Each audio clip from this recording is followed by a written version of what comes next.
नमस्कार दोस्तों, कैसे हैं आप सभी। उम्मीद करता हूँ काफ़ी अच्छी होंगी। दोस्तों, आज का जो टॉपिक रहेगा वो रहेगा गुज्जर प्रतिहार वंश। बहुत इंपॉर्टेंट टॉपिक है। लगभग एक आधा प्रश्न अपने को देखने को मिल जाता है। तो ऑलमोस्ट राजस्थान की जो हिस्ट्री दोस्तों मैंने आपको करवा दी है।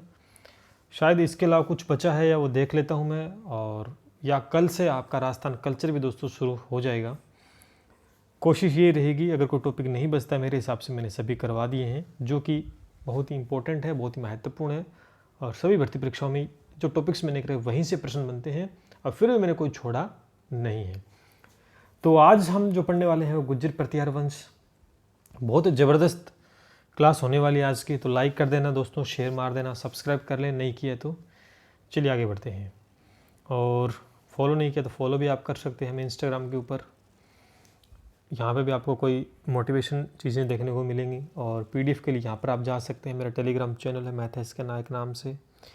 ट्विटर पे भी कर सकते हैं, बाकी आपकी मर्जी है, जो भी चाहें। चलिए शुरू करते हैं। पहला प्रश्न आपके सामने है। कह रहा है कि निम्न में से किस अभिलेख में प्रतिहारों की उत्पत्ति के बारे में ज्ञात होता है। कौन सा अभिलेख है जिसके अंदर दोस्तों गुज्जर प्रतिहारों की उत्पत्ति के बारे में दोस्तों बताया गया है।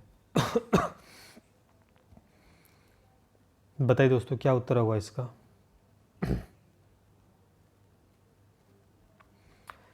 दोस्तों, जब गुज्जर प्रतिहार वंश की जब बात आ गई तो इसके बारे में थोड़ा डिटेल से हम जानेंगे। यहाँ पर इसका जो उत्तर होगा दोस्तों वो होगा घटियाला के शिलालेख में। घटियाला के शिलालेख में, यानी किस अभिलेख में प्रतिहारों की उत्पत्ति के बारे में ज्ञात हुआ था, जो कि घटियाला के शिलालेख में इसका सही आंसर होगा। लेकिन जब गुज्जर प्रतिहार वंश की बात आ रही तो इसके बारे में थोड़ा मैं आपको डिस्कशन करता हूँ आपके साथ। सुनना बड़े गौर से, आंख कान नाक सभी खुले दोस्तों रखना है। दोस्तों, राजस्थान के अंदर दक्षिण पश्चिमी, यानी ये आपका पता है ये जो एरिया था ना यहाँ पर राजस्थान में, ये दक्षिणी पश्चिमी है। कौन सा है? दक्षिण पश्चिमी। इस एरिया में गुजरात्रा प्रदेश में प्रतिहार वंश की स्थापना की गई थी। अब आपसे ये भी क्वेश्चन पूछ सकते हैं कि राजस्थान में किस जगह या किस स्थान में गुजरात्रा प्रदेश में प्रतिहार वंश की स्थापना की। तो ये भी प्रश्न बन सकता है। दक्षिणी पश्चिमी क्षेत्र के अंदर, राजस्थान के दक्षिणी पश्चिमी क्षेत्र के अंदर गुजरात्रा प्रदेश में प्रतिहार वंश की दोस्तों स्थापना की गई थी। एक बात क्लियर होगी। हम गुज्जर प्रतिहार वंश स्टार्ट करते हैं तो उसके बारे में कुछ बेसिक जान लेते हैं। पहले ये जो प्रतिहार वंश थे ना, ये अपनी उत्पत्ति लक्ष्मण से मानते थे। उस समय क्या मानते थे? ये कहते थे कि भी हम लक्ष्मण हमारी जो उत्पत्ति वो लक्ष्मण से हुई है। अब लक्ष्मण राम के प्रतिहार थे। लक्ष्मण राम के प्रतिहार, यानी द्वारपाल कहा जाता था। लक्ष्मण राम के प्रतिहार दोस्तों थे। अतः यह वंश दोस्तों प्रतिहार वंश कहलाया था। इसी वजह से इसे प्रतिहार वंश कहा गया। क्यों कहा गया, आप समझ में आया आपको? क्योंकि ये लक्ष्मण से मानते थे अपनी उत्पत्ति। लक्ष्मण राम के प्रतिहार थे। लक्ष्मण किसके प्रतिहार थे? राम के। अतः यह वंश प्रतिहार वंश दोस्तों कहलाया था। गुज्जरों की शाखा से संबंधित होने के कारण दोस्तों, ये गुज्जरों की एक शाखा थी, उनसे संबंधित थे। गुज्जरों की शाखा से दोस्तों संबंधित होने के कारण इतिहास में इन्हें गुज्जर प्रतिहार कहते थे, कहलाए भी थे। तो क्यों कहलाए थे आपको समझ में आ गया अच्छे से, गुज्जर प्रतिहार क्यों कहलाए थे। ठीक है। अलग अलग दोस्तों इनकी उत्पत्ति के भी कई बार बताया जाता है। जैसे नीलकुंड, दोस्तों सुनना मेरी बात को, नीलकुंड है, राधनपुर है, देवली है, करडाह शिलालेख में। ये शिलालेख बता रहा हूं मैं, नीलकुंड शिलालेख, राधनपुर शिलालेख, देवली शिलालेख, करडाह शिलालेख में प्रतिहारों को दोस्तों गुज्जर कहा गया है। प्रश्न सीधा सीधा पूछ सकता है उत्पत्ति को लेकर, सुन लेना मेरी बात को अच्छे से। नीलकुंड, राधनपुर, देवली और करडाह शिलालेख में प्रतिहारों को गुज्जर कहा गया है। दूसरा भी इसमें है, अरब यात्रियों ने दोस्तों इन्हें जुर्ज लिखा है। क्या लिखा है? इनके बारे में जुर्ज लिखा है, उत्पत्ति के बारे में। किसने लिखा है? अरब यात्रियों ने। Doctor VA. सिम्थ, एक और उत्पत्ति के बारे में हम जानते हैं, डॉक्टर डी.ए. सिम्थ तथा स्टेनोफोनो आदि इन्हें श्रीमाल या भीनमाल भी दोस्तों मानते थे। चीनी यात्री आपको पता हैंसांग जब भीनमाल दोस्तों आया तो उसने अपने 72 देशों के वर्णन में इसे गुजर बताया था तथा उसकी राजधानी का जो नाम था दोस्तों भीलामाल या पीलोमोला यानी भीनमाल बताया था। कुछ इतिहासकारों के अनुसार दोस्तों इस प्रदेश की भीलमल नगरी में गुर्जर प्रतिहारों ने अपने सत्ता का जो प्रारंभ किया था तो प्रतिहार नरेशों के जोधपुर और घटियाला शिलालेखों से प्रकट होता है दोस्तों। गुर्जर प्रतिहारों का मूल निवास स्थान गुजरात्र था। क्या था दोस्तों? गुजरात्र था। परंतु अधिकांश इतिहासकार इनकी सत्ता का जो प्रारंभिक केंद्र है वो अवंती या उज्जैन को मानते हैं। यानी अलग अलग इतिहासकार वो कई उज्जैन को मानते हैं, अवंती उज्जैन एक ही बात है। इनके अलावा जैन ग्रंथ हरिवंश और राष्ट्रकुर नरेश अमोघ वर्ष का संजन ताम्रपत्र नैणसिरे गुर्जर प्रतिहारों की 26 शाखाओं का दोस्तों वर्णन किया गया है। आगे आगे प्रश्न दोस्तों आते जाएंगे। तो पहले प्रश्न के हिसाब से मैंने आपको चीजें बताई, आपको अच्छे से याद हो गया होगा। ठीक है, चलिए अगला क्वेश्चन देखते हैं। अगला दोस्तों क्वेश्चन है कि प्रतिहारों की मंडोर शाखा की स्थापना निम्न में से किसने की थी? मंडोर शाखा के बारे में किसने की थी? इसका जो उत्तर दोस्तों होगा वो हरिश्चंद्र नामक एक ब्राह्मण था। यानी दोस्तों गुर्जर प्रतिहारों की 26 शाखाओं में से यह शाखा सबसे प्राचीन थी। मंडोर शाखा ना ये सबसे प्राचीन थी दोस्तों। गुर्जर प्रतिहारों की 26 शाखाएं थी। 26 शाखाओं में यह शाखा दोस्तों सबसे प्राचीन और महत्वपूर्ण थी। जोधपुर और घटियाला शिलालेख के अनुसार, घटियाला शिलालेख की बात मैंने की है ना अभी, जोधपुर और घटियाला शिलालेखों के अनुसार हरिश्चंद्र नामक एक ब्राह्मण की 2 पत्नियां थी। कितनी पत्नियां दोस्तों? 2 पत्नियां थी। एक तो ब्राह्मणी थी और दूसरी क्षत्राणी थी। समझ में आ गया? खतरनाक आदमी था फिर, 2 पत्नियां रखता था, इसका मतलब हिम्मत वाला काम है फिर ये तो। एक तो कौन थी? ब्राह्मणी और दूसरी थी क्षत्राणी। क्षत्राणी भद्रा के 4 पुत्र भोगभट्ट, कद्दक, रज्जिल और देह ने मिलकर मंडोर जीतकर गुर्जर प्रतिहार वंश की दोस्तों स्थापना की थी। रज्जिल तीसरा पुत्र होने पर भी मंडोर की वंशावली इससे प्रारंभ दोस्तों होती है। यानी अब समझ में आ गया कि ये सबसे पुरानी शाखा है। और मंडोर प्रतिहारों की मंडोर शाखा की स्थापना निम्न में से किसने की थी? हरिश्चंद्र ने की थी। अब हरिश्चंद्र ने की थी और इसकी 2 पत्नियां थे, इसके पुत्र थे, उन्होंने साथ दिया था, तो नाम दोस्तों हरिश्चंद्र ही आता है। लेकिन मंडोर की वंशावली अगर आपसे पूछे, मंडोर की जो वंशावली किससे प्रारंभ होती है?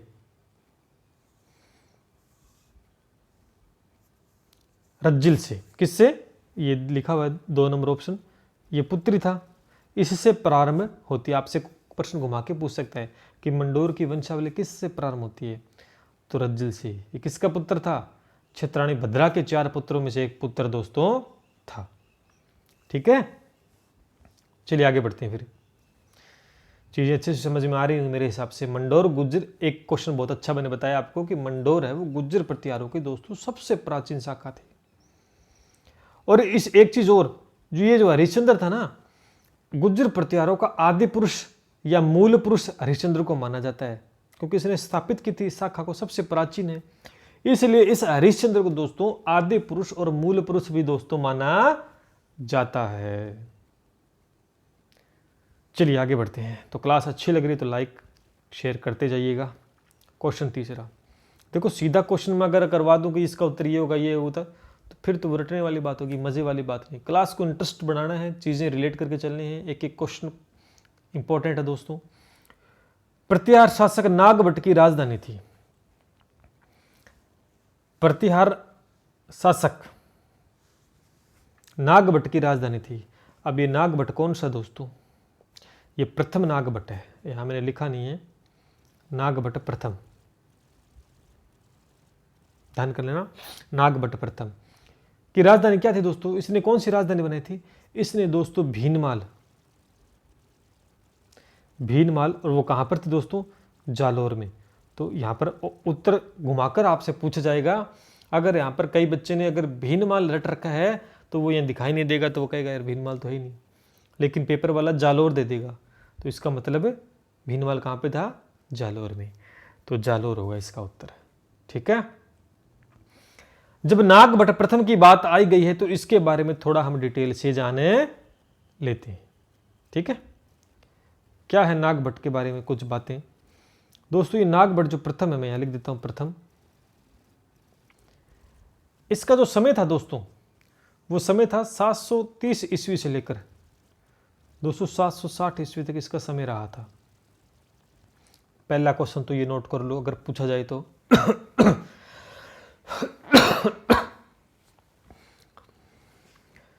प्रतिहार शासक नागभट्ट प्रथम ने, इसी शासक नागभट्ट प्रथम दोस्तों 8वीं शताब्दी के अंदर भीनमाल पर अधिकार करके उसको राजधानी बनाया था। अब आपसे पूछ सकते हैं कब राजधानी बनाया? 8वीं शताब्दी के अंदर। कब बनाया दोस्तों? 8वीं शताब्दी में बनाया था। 8वीं शताब्दी में भीनमाल पर अधिकार को से अपनी राजधानी दोस्तों बनाया था। बाद में इसी नागभट्ट प्रथम ने दोस्तों, आंख नाक सब खुले रखना है, जो बोल रहा हूं ये नोट करते जाना। बाद में इसी नागभट्ट प्रथम ने, इन्होंने उज्जैन को भी अपने अधिकार में कर लिया था। उज्जैन उनकी शक्ति का प्रमुख केंद्र हो गया था। अब आपसे प्रश्न पूछे कि नागभट्ट प्रथम का प्रमुख शक्ति का केंद्र कौन था? तो उज्जैन था। यह बड़े प्रतापी शासक था। एक और महत्वपूर्ण क्वेश्चन, बहुत ही प्रतापी शासक था। और दोस्तों प्रतापी शासक था, इसी वजह से दोस्तों नागभट्ट जो प्रथम है, ये प्रथम है फर्स्ट, ठीक है ना। नागभट्ट प्रथम का जो दरबार था वो नागावलोक का दरबार कहलाता था। मैं लिख देता हूं, चलो ठीक है, नागालोक का दरबार, तो नागालोक का दरबार कहलाता था, ठीक है। नागभट्ट का जो नागभट्ट प्रथम जो था ना दोस्तों, इसका जो दरबार था ना वो नागावलोक का दरबार कहलाता था, समझ आएगा। जिसमें तत्कालीन समय में सभी राजपूत वंश जैसे गुहिल थे दोस्तों, चौहान थे, परमार थे, राठौड़ थे, चंदेल थे, चालुक्य थे, दरबारी सामंत थे, समय के सभी राजपूत वंश दोस्तों उसमें, ठीक है। इनके समय में दोस्तों सिंध की ओर से बिलोचा ने भी आक्रमण किया था, अरबों ने अरब से दोस्तों, नागभट्ट ने अपनी सीमा में घुसने नहीं दिया था। ये जो नागभट्ट प्रथम ना, ये बड़ा खतरनाक आदमी था। सिंध से आक्रमण, अरबों ने आक्रमण किया, लेकिन नागभट्ट ने क्या किया, अपनी सीमा में एंट्री नहीं करने दिया उस समय, जिससे उनकी ख्याति दोस्तों और बढ़ गई। अब कोई अच्छा काम किया उसने तो उसकी प्रसिद्धि होगी कि यार खतरनाक आदमी है, इसने तो एंटर नहीं होने दिया। इन्हें ग्वालियर प्रशस्ति में नारायण और मेलचकों का नाशक भी कहा जाता है। बहुत अच्छा प्रश्न है दोस्तों, मैं लिख देता हूं साथ साथ। अब ग्वालियर प्रशस्ति में कहा जाता है, इसको नारायण भी दोस्तों कहा जाता है। नागभट्ट प्रथम को नारायण व क्या कहा जाता है, मेलचको, मैं लिख देता हूं, ये लो जो इस तरह से, मेलचको का नाशक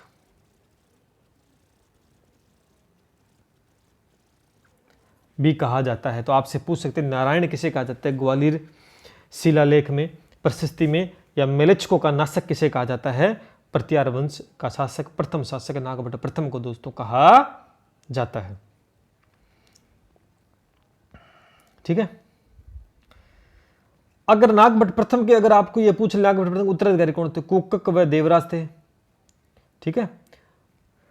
और इस नागभट्ट प्रथम को दोस्तों क्षेत्रीय ब्राह्मण कहा जाता था। यह भी क्वेश्चन बना गया, एक बार पूछा गया आरएस में कि नागभट्ट जो प्रथम, इसे क्या कहा जाता? इसे दोस्तों क्षेत्रीय ब्राह्मण कहा जाता था, क्षेत्रीय ब्राह्मण दोस्तों कहा जाता था।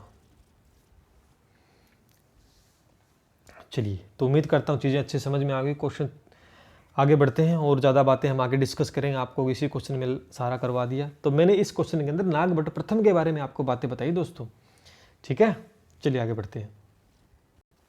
अगला प्रश्न दोस्तों आपके सामने है कि प्रतिहार शासक जिसने सर्वप्रथम जालौर को अपनी राजधानी बनाया था कौन था? अभी मैंने करवा दिया ना, कौन था जो जालौर को अपनी राजधानी बनाया? जालौर यानी भीनमाल, यानी क्या हो गया? नागभट्ट प्रथम। अब रटने की आवश्यकता नहीं है, मैंने डिटेल से चीजें एक्सप्लेन कर दी। अब आपको अच्छे से याद हो गया कौन था भैया? नागभट्ट प्रथम था, जालौर को राजधानी बनाया था, यानी भीनमाल को। ठीक है आगे बढ़ते हैं। प्रतिहार शासक नागभट्ट द्वितीय, वो प्रथम की बात होगी। नागभट्ट द्वितीय ने अपनी राजधानी कहां पर स्थापित की? कन्नौज। कहां पर दोस्तों? कन्नौज। अब इसका शासनकाल आपसे पूछ ले नागभट्ट द्वितीय का, तो आपको क्या बताना है? 795 ईस्वी से लेकर 833 ईस्वी तक इसका भी समय दोस्तों रहा था। ठीक है, जिसने कन्नौज को राजधानी दोस्तों बनाया था। नागभट्ट द्वितीय के वत्सराज के दोस्तों उत्तराधिकारी था। ये वत्सराज के बारे में हम पढ़ेंगे। ठीक है, ये वत्सराज क्या उत्तराधिकारी थे। कन्नौज पर आक्रमण किया था 816 के अंदर, आक्रमण कर चक्रा युद्ध को पराजित किया था। कन्नौज को प्रतिहार वंश की दोस्तों राजधानी नागभट्ट द्वितीय ने बनाया था। 100 वर्षों से चले आ रहे त्रिपक्षीय संघर्ष का समाप्त भी दोस्तों इसी के समय में हुआ। यानी जो त्रिपक्षीय संघर्ष जो हुआ था, है ना, वो राष्ट्रकूट, पालवंश, गुजर, जो त्रिपक्षीय संघर्ष जो हुआ था, ये इसी के समय में दोस्तों समाप्त हुआ था, नागभट्ट द्वितीय के समय में। उसके बारे में हम डिटेल से पढ़ेंगे, त्रिपक्षीय जो संघर्ष था उसके बारे में। ठीक है, इन्होंने बंगाल के पाल शासक धर्मपाल को पराजित करके मुंगेर पे भी दोस्तों अधिकार किया था। ये जो नागभट्ट द्वितीय था ना, इसने क्या किया? मुंगेर पर अधिकार कर लिया था। अब एक इंपॉर्टेंट बात इसके रिगार्डिंग दोस्तों पूछी जाएगी आपसे नागभट्ट द्वितीय के बारे में। बकुला अभिलेख के अंदर एक दोस्तों बकुला अभिलेख था, बकुला अभिलेख। बकुला अभिलेख में इस नागभट्ट द्वितीय को दोस्तों परम भट्टारक महाराजा धीराज परमेश्वर कहा जाता है। बहुत ही प्यारा प्रश्न। यानी इस अभिलेख में दोस्तों क्या कहा जाता है? इस नागभट्ट द्वितीय को मैं लिख देता हूं, परम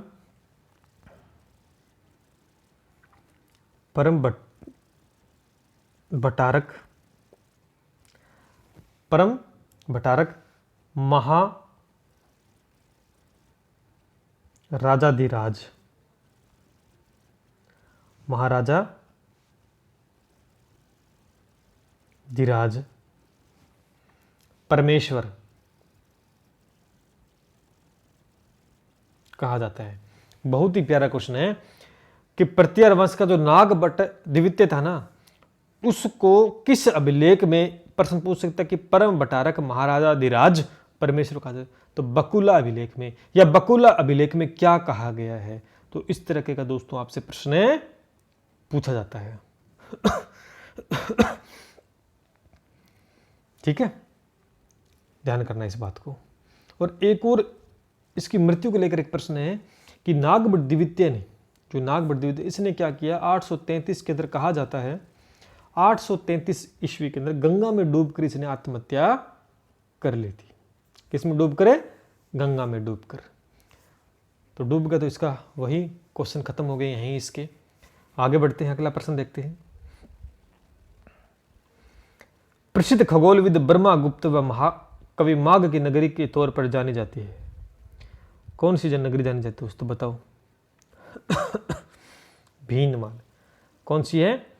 भीनमाल। सीधा सीधा प्रश्न, इसको याद रखना है। चलिए आगे बढ़ते हैं। प्रतिहार शासक महेंद्रपाल जो था के द्वारा धारण उपाधियां कौन कौन सी दोस्तों हैं बतानी है आपको। बताओ कौन कौन उत्तर देगा, देखते हैं आज इसका उत्तर क्या देते हो आप।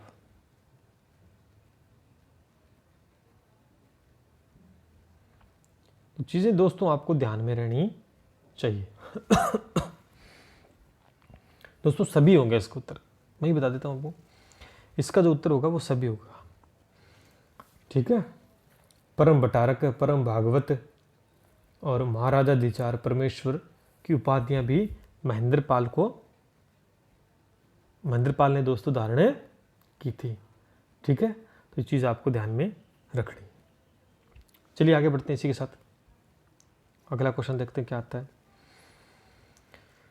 किस राष्ट्रकूट शासक ने प्रतिहार शासक वत्सराज को पराजित किया था? किसने किया था वत्सराज को पराजित? बहुत ही प्यारा क्वेश्चन है। वत्सराज को किसने पराजित किया था?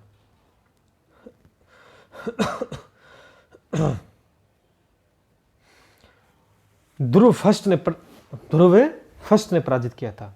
ये राष्ट्रकूट शासक था। ये क्या था दोस्तों? राष्ट्रकूट शासक था। राष्ट्रकूट शासक था। ठीक है, राष्ट्रकूट शासक था और ये महत्वाकांक्षी था। इसके शासनकाल को भी लेकर प्रश्न पूछ सकते हैं इस वत्सराज को लेकर दोस्तों। 783 ईस्वी से लेकर 795 तक इसका रहा था। ठीक है। प्रतिहार वंश का वास्तविक संस्थापक दोस्तों वत्सराज को कहते हैं। यह भी ध्यान करना, सुन लेना अच्छे से। इसे प्रतिहार वंश का वास्तविक संस्थापक किसे कहा जाता है?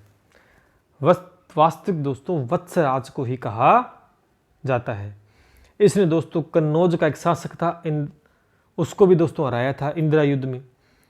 पूर्वी बंगाल का शासक था धर्मपाल ने आक्रमण किया था वत्सराज के ऊपर, तो उसमें वत्सराज ने विजय प्राप्त की थी।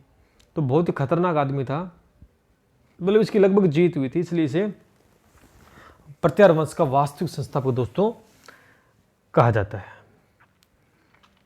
ठीक है, चलिए आगे बढ़ते हैं। बहुत ही प्यारा क्वेश्चन था और कुछ बातें हम और जान लेते हैं वत्सराज के बारे में जो इंपॉर्टेंट है कि दोस्तों वत्सराज की रानी थी सुंदर देवी। वत्सराज की रानी सुंदर देवी से नाग बड़दिवित्य का जन्म होता है। यानी जो नाग बड़दिवित्य था ना, वो इसी का पुत्र था, जिन्हें हम नागावलोक कहते हैं।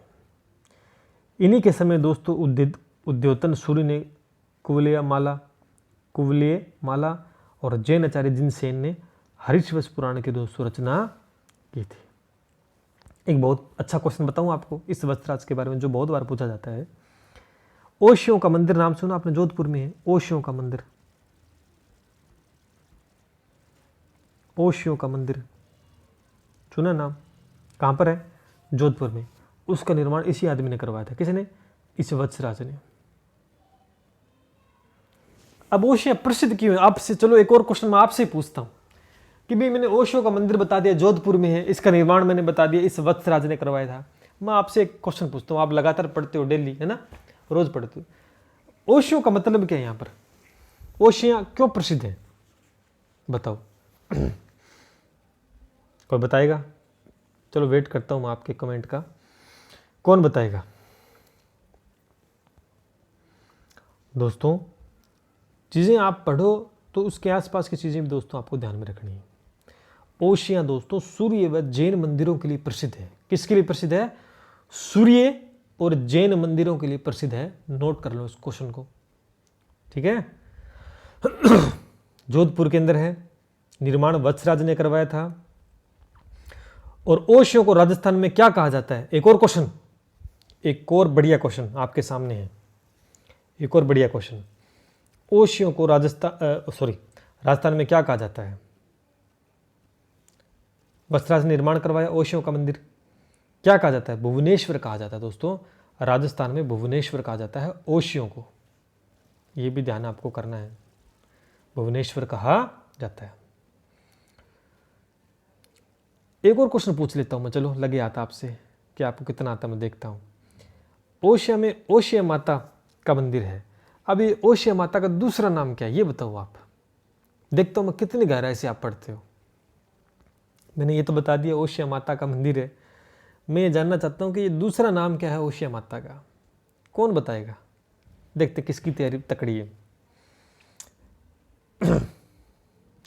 दोस्तों ओशिया माता या इसका दूसरा जो नाम दोस्तों ध्यान करना, सचिया माता। क्या है? कई बार पूछ लिया जाता है, तो इसीलिए तो ये बेहतरीन क्लास है आपकी यूट्यूब के ऊपर। इससे बेहतरीन क्लास और इससे ज़्यादा व्याख्यात्मक हल आपको कोई नहीं बताएगा। जबरदस्त तरीके से आपके सामने चीजें एक्सप्लेन कर रहा हूं, ठीक है। जो ओसवाल जैनों की देवी थी दोस्तों। चलिए अगला क्वेश्चन देखते हैं। इसी के साथ काफी डिटेल में चर्चा कर ली वत्सराज के बारे में। अगला क्वेश्चन देखिए, प्रत्यार वंश का अंतिम शासक कौन था? प्रत्यार वंश का दोस्तों अंतिम शासक आपसे पूछे तो यशपाल था। कौन था? यशपाल, ठीक है। सीधा सीधा आपको याद है रखना। चलिए आगे बढ़ते हैं इसी के साथ। अगला क्वेश्चन देखते हैं। संस्कृत का प्रकांड विद्वान राजशेखर किस प्रतिहार शासक का राजकवि था? सीधा सीधा प्रश्न पूछेगा ये तो आपसे, बताओ। महेंद्रपाल। क्या होगा? महेंद्रपाल उत्तर हो जाएगा इसका, ठीक है। चलिए आगे बढ़ते हैं। गुज्जर प्रतिहार शासक इस नाम से भी जाने जाते हैं। बहुत ही प्यारा क्वेश्चन है कि हम गुज्जर प्रतिहार शासक को और भी नाम से जानते हैं।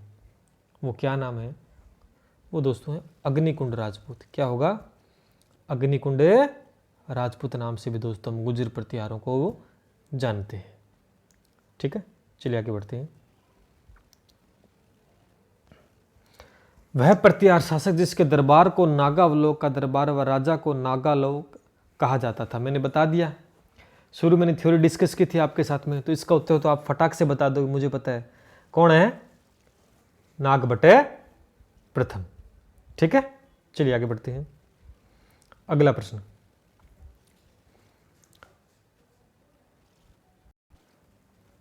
जोधपुर के नजदीक वह स्थान जो हिंदू जैन मंदिरों के लिए प्रसिद्ध है, जिसका निर्माण 8वीं व 12वीं शताब्दी के बीच गुज्जर प्रतिहार वंश द्वारा किया गया था। क्या उत्तर होगा उसका? बताइए दोस्तों, इसका उत्तर बताइए। 13वें का क्या उत्तर होने वाला है? ओशिया। क्या होगा? ओशिया। अभी ओशिया के बारे में डिटेल से चर्चा कर ली थी। तो जोधपुर के नजदीक वह स्थान जो हिंदू जैन मंदिरों के लिए प्रसिद्ध है, जिसका निर्माण 8वीं में 12वीं शताब्दी के बीच गुज्जर प्रतिहार वंश के द्वारा किया गया था, वो है ओशिया, ठीक है। चलिए अगला क्वेश्चन देखते हैं। प्रतिहार वंश का सर्वश्रेष्ठ शासक किसे माना जाता है? किसे माना जाता है प्रतिहार वंश का सर्वश्रेष्ठ शासक? किसे माना जाता है? कौन बताएगा? महिर भोज को। किसे माना जाता है दोस्तों? महिर भोज को माना जाता है। अब आपसे प्रश्न पूछ ले कि महिर भोज का शासनकाल, महिर भोज का शासनकाल पूछ ले आपसे, तो क्या बताओगे? 836 से 885 तक दोस्तों रहा था, ठीक है। एक अरबी यात्री था सुलेमान, जो इसी के शासनकाल में दोस्तों आया था, ठीक है। और इसी के शासनकाल में दोस्तों आया था। इसे हम आदिवराह उपाधि प्रदान थी इस महिर भोज को, आदिवराह कहते थे, ठीक है। प्रभास भी कहा जाता था इसे। तो सर्वश्रेष्ठ शासक महिर भोज ही कहलाया था। चलिए आगे बढ़ते हैं।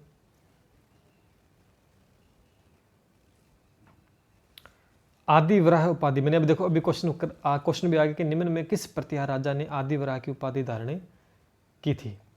महिर भोज ने की थी। देखो आगे ना, तो यानी जो क्वेश्चन पेपर में बन सकता ना, मैं वही एक्चुअली वही चीज आपको करवा रहा हूँ, कचरा नहीं करवा रहा आपके सामने में। ऐसे तो बहुत सारे क्वेश्चन है, कैसे उठा लो कैसे, लेकिन पेपर वाला क्या दिमाग लगाएगा, कैसे वो आपको फंसाने की कोशिश करेगा, उसी प्रेजेंट ऑफ माइंड के हिसाब से मैं दोस्तों आपके सामने क्वेश्चन से लेके आ रहा हूँ। तो बहुत ही बेहतरीन क्लास है, तो लाइक कर दें भैया, नहीं किया है तो शेयर मार दें और सब्सक्राइब कर लीजिएगा। आप सभी के लिए काफ़ी फायदा होने वाला है। यहाँ पर आ गया वो क्वेश्चन, कनौज पर अधिकार को लेकर त्रिकोणीय संघर्ष में किस प्रतिहार शासक ने जीत दर्ज की थी? किसने की थी दोस्तों? 16वें का उत्तर क्या होगा? वत्सराज ने की थी। इसलिए इसे वास्तविक संस्थापक भी दोस्तों कहा जाता है प्रतिहार वंश का। क्या कहा जाता है? वास्तविक संस्थापक। दोस्तों 3 थे उसमें, राष्ट्रकूट। दक्षिण दिशा में कौन था? राष्ट्रकूट। पूर्वी दिशा में कौन था? पाल वंश। उत्तर पश्चिम में कौन थे? गुर्जर प्रदेश। इन्हीं के बीच ये चला था दोस्तों। इन तीन राजवंशों में दोस्तों कन्नौज राजधानी बनाने के लिए संघर्ष हुआ था। किसके बीच हुआ था? सुनना, दक्षिण में कौन था? राष्ट्रकूट। पूर्व में कौन थे? पाल वंश। और उत्तर पश्चिम में कौन थे? गुर्जर प्रतिहार उस समय। ठीक है। इन तीनों राजवंश के बीच कन्नौज को राजधानी बनाने के लिए एक त्रिपक्षीय संघर्ष चला था, लेकिन विजय किसकी हुई थी? प्रतिहारों की दोस्तों पूर्ण विजय हुई थी। इन तीनों के संघर्ष को दोस्तों त्रिपक्षीय संघर्ष कहा जाता है। इस संघर्ष की शुरुआत गुर्जर प्रतिहार वंश वत्सराज ने ही की थी। इसकी जो शुरुआत दोस्तों की थी वो इसी ने की थी, गुर्जर प्रतिहार, और जो जीत दर्ज हुई थी वो इसी की हुई थी। और वत्सराज का पुत्री तो था नागबड़दिवित्य, तो उसके समय में इसका अंत हुआ था इस त्रिपक्षीय संघर्ष का। ठीक है, अब याद हो गया होगा अच्छे से। चलिए आगे बढ़ते हैं। अगला क्वेश्चन, मोहन और नैणसी ने गुर्जर प्रतिहारों कितनी शाखाओं का वर्णन किया है? बहुत बार रिपीटेड क्वेश्चन है, सीधे साधे रखेंगे 26। कितना उत्तर होगा? 26। ठीक है, 17वें का। अच्छा 17वें क्वेश्चन में आगे क्या ऊपर वाला हो गया ना, ये 16वां। हाँ ये हो गया। चलिए अंतिम प्रश्न आपके सामने, टॉप क्लास के क्वेश्चन थे। राजस्थान में गुर्जर प्रतिहारों के शासन के संबंधित क्षेत्र, ये भी कई बार पूछा था, तो क्या उत्तर होगा इसका? मंडोर, जालोर, भीनवाल। ठीक है, तो दोस्तों ये थे आपके टॉप क्वालिटी के क्वेश्चंस, आंसर की भी मैंने यहाँ पर डाल दी है, आप पीडीएफ मिल जाएगी। तो कैसी लगी दोस्तों आज की क्लास? पहले तो ये कमेंट करके बताओ, आप कमेंट करके बताओ कि कैसी लगी आज की क्लास, चीज़ें क्लियर हुई या नहीं हुई, मज़ा आया कि नहीं आया। काफ़ी ज़्यादा एफर्ट हम आप सभी के लिए लगा रहे हैं, बताओ कैसी लगी क्लास। और किसी भी प्रश्न में दोस्तों अगर आपको डाउट लगे ना कि सर इसका उत्तर ये होगा, इसका ये होगा, तो आप कमेंट करके पूछ लीजिएगा। जैसे ही मैं चेकआउट करूँगा आपके कमेंट को, तो आपका आंसर आपको मिल जाएगा। ठीक है, और या वहाँ जब रिप्लाई नहीं कर पाता, कई बार क्या है कि बहुत सारे कमेंट आते हैं तो पता नहीं चलता, और कई बार होता है कि कई बार आप लिखने में कुछ डॉट वगैरह का यूज कर लेते हो, जो पॉइंट वगैरह का यूज़ या स्पेस का, तो इस वजह से कई कमेंट क्या होते हैं वो ब्लॉक में चले जाते हैं। ऑटोमेटिक यूट्यूब वहाँ उन्हें अनलिस्टेड में डाल देता है, तो वहाँ मुझे वीडियो शो नहीं होते हैं मेनली जगह पर, तो मैं रिप्लाई नहीं कर पाता। तो हो सके तो आप फिर नहीं आपका आंसर मिले तो मुझे इंस्टाग्राम पे आप डीएम कर दीजिएगा कि सर बताइए, यहाँ पर फॉलो का लिंक नीचे मिल जाएगा, और पीडीएफ दोस्तों यहाँ मिल जाएगी। तो मिलते हैं फिर अगली क्लास में। काफ़ी बेहतरीन क्लास थी आज गुर्जर प्रतिहार वंश की। तो ऑलमोस्ट आपकी जो हिस्ट्री की क्लासेस हैं वो सारी ख़त्म हो चुकी हैं। हिस्ट्री मैंने सब लगभग सभी करवा दी, हिस्ट्री के जो पार्ट हैं, और शायद ही कोई बचा होगा, कोई पार्ट होगा तो करवा देंगे। और कल से हम स्टार्ट करने जा रहे हैं दोस्तों आपका आर्ट एंड कल्चर। तो बेहतरीन से बेहतरीन क्लासेस दोस्तों आपके सामने होंगी। मिलते हैं इसी के साथ। जय हिंद, जय भारत।